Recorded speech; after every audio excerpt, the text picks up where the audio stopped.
Guys, welcome to my channel physics starts with Ayushi. And आज की video में हम एक न्यूमेरिकल सॉल्व करने वाले हैं जिसमें हमें कैलकुलेट करना है standard deviation, mean and variance of a group data.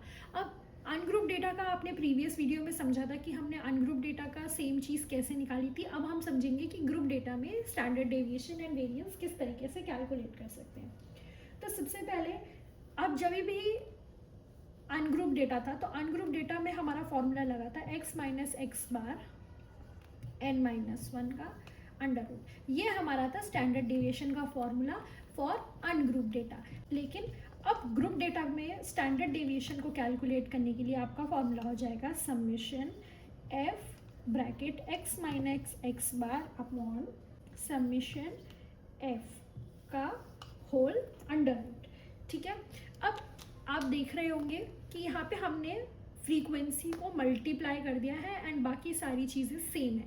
तो सबसे पहले हम यहाँ पर फॉर्मूला के थ्रू ही निकाल लेते हैं कि हमें कौन कौन सी वैल्यूज़ की ज़रूरत है। सबसे पहले हमें समेशन ऑफ एफ मतलब फ्रीक्वेंसी का टोटल निकालने की ज़रूरत है, पहली चीज़। तो आप यहाँ से इसको प्लस कर लीजिएगा, यहाँ पर आ जाएगा 140। ठीक है, उसके बाद आप x माइनस एक्स बार को निकालेंगे। अब x माइनस एक्स बार आप तब निकालते हैं जब यहाँ पर एक वैल्यू होती है x, मतलब एक ऑब्जर्वेशन होती है यहाँ पर। लेकिन यहाँ पर तो हमें एक रेंज गिवन है 70 से 80। तो अब यहाँ पर सबसे पहले आपको x कैलकुलेट करना पड़ेगा। तो अब x यहाँ पर कैसे कैलकुलेट करेंगे, ये x ग्रुप डेटा के अंदर मिड वैल्यू को रिप्रेजेंट करता है। तो मिड वैल्यू हमने पहले भी वीडियोस में समझा है कि मान लीजिए 0 से 10 की मिड वैल्यू अगर निकालनी है तो 0 plus 10 divided by 2 that is 5। तो हमारी फर्स्ट इसकी मिड वैल्यू आ गई, हमारा x हमारा आ गया 5। ऐसे ही आप सबकी मिड वैल्यूज़ निकाल लीजिए। अब हमें यहाँ पर दूसरी चीज़ निकालनी है x माइनस एक्स बार। x माइनस एक्स बार निकालने के लिए आपको क्या करना पड़ेगा, पहले आपको यहाँ पे कैलकुलेट करना पड़ेगा मीन। ये x बार हमारा रिप्रेजेंट करता है मीन। तो सबसे पहले आप मीन कैलकुलेट करने के लिए क्या करेंगे, फॉर्मूला होता है summation x F divided by summation F.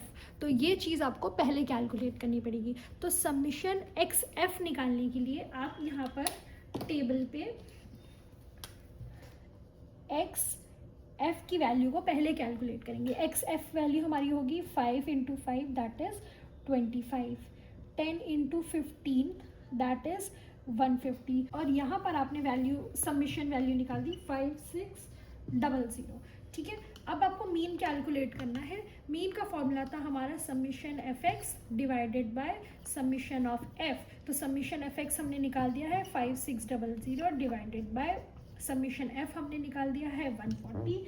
इसको काट करके आपका आंसर निकल आएगा 40। तो 40 हमारा निकल आया है मीन। तो मीन हमारा था एक्स बार। अब स्टैंडर्ड डेविएशन में वैल्यू निकालने के लिए आपको निकालना था x माइनस एक्स बार। ठीक है, अब x माइनस एक्स बार की वैल्यू आप कैसे निकालेंगे, x माइनस एक्स बार। ठीक है, x बार आपका हो गया मीन। ठीक है, और x हमारा हो गया मिड वैल्यू। तो मतलब आपको मिड वैल्यू को मीन से माइनस करना पड़ेगा। तो हर मिड वैल्यू को आप मीन से माइनस कर देंगे। मीन आपका आया था 40 और मिड वैल्यू थी आपकी 5। तो 40 माइनस 5। तो मैंने ये वैल्यूज़ आप लोगों के लिए निकाल दी है x बार x माइनस एक्स बार की। x यहाँ पर हमारी मिड वैल्यू थी एंड x बार हमारा मीन था जो कि अभी हमने कैलकुलेट किया था, वो था 40। अब इसके बाद स्टैंडर्ड डेविएशन की क्या डिमांड थी, x माइनस एक्स बार का होल स्क्वायर हमें निकालना है। अब 35 माइनस 35 का होल स्क्वायर आप निकाल देंगे। इस तरीके से आप सारी वैल्यूज़ का होल स्क्वायर कैलकुलेट कर देंगे। तो x माइनस एक्स बार का होल स्क्वायर की वैल्यू हमारी ये आ जाएगी।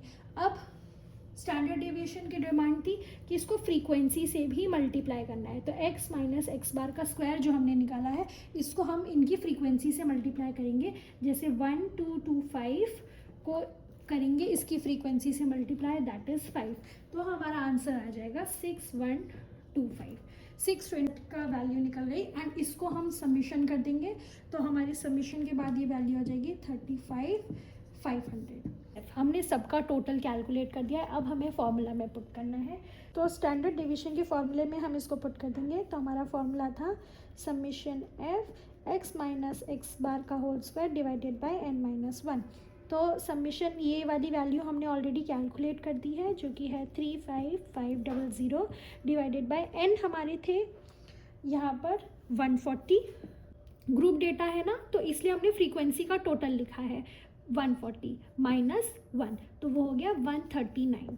तो स्टैंडर्ड डेविएशन को हम कैलकुलेट कर देंगे, तो हमारा ये आ जाएगा 225.3 का अंडर रूट, तो हमारा आंसर आ जाएगा 15। ठीक है, वहीं वेरिएंस कैलकुलेट करने के लिए स्टैंडर्ड डेविएशन का स्क्वायर होता है, तो हमारा वेरिएंस यही वैल्यू आ जाएगी 225.3। तो इस तरीके से आप ग्रुप डेटा के लिए वैल्यूज़ कैलकुलेट करेंगे, mean, standard deviation and variance. तो I hope you like this video, and अगर आपको ये वीडियो समझ में नहीं आई है तो एक बार और इस वीडियो को देखिए, क्योंकि इसमें बस कैलकुलेशंस ही करनी है आपको, और फॉर्मूला आपको पता होना चाहिए, और बस उस वैल्यूज़ को आपको इसके अंदर पुट करके आंसर निकालना है। I hope you like this video. Like, comment and share, and also subscribe my channel and follow for more. Bye.